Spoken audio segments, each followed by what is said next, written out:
there's going to have to be a price for carbon. Some way, shape, or form, you're going to have to be able to create some certainty. You have to make technology your friend in this debate.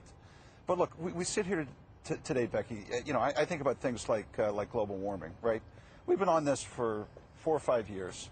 I think the science, as a CEO, I'm not an environmentalist, just purely as a CEO that has to make a payroll, things like that. The science is compelling. So it's a question of when and not if there's going to be something done on carbon.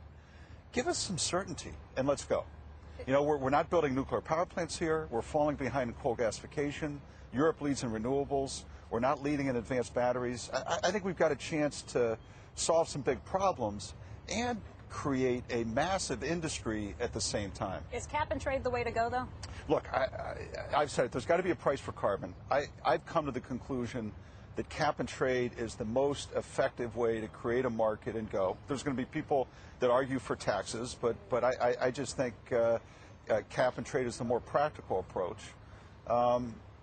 But let's debate all that stuff, but let's get it done. Well, Dave Sokol had an op-ed piece in the Washington Post yesterday from MidAmerican Energy. He says that just creates this whole new market for derivatives and Wall Street financial products, and that there are other people who will be benefiting off of that. Do you? Look, we had in a smaller scale, we had a market for sulfur dioxide that worked fairly effectively.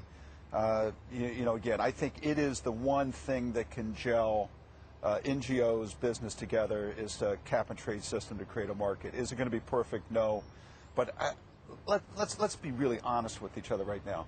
We have a policy, we just don't know it. The last 40 coal plants haven't been permitted in this country. Right. We're not leading in the core technologies. We're in the worst of all worlds. So let's have the debate, create certainty. The one thing business guys hate is uncertainty. Right.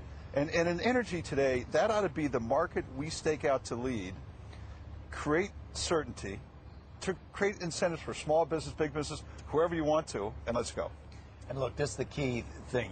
You see what Jeff's raising here. And Joe, you pay attention to this. Here's a case where government policy with the private sector working together is the only way that it really can get done.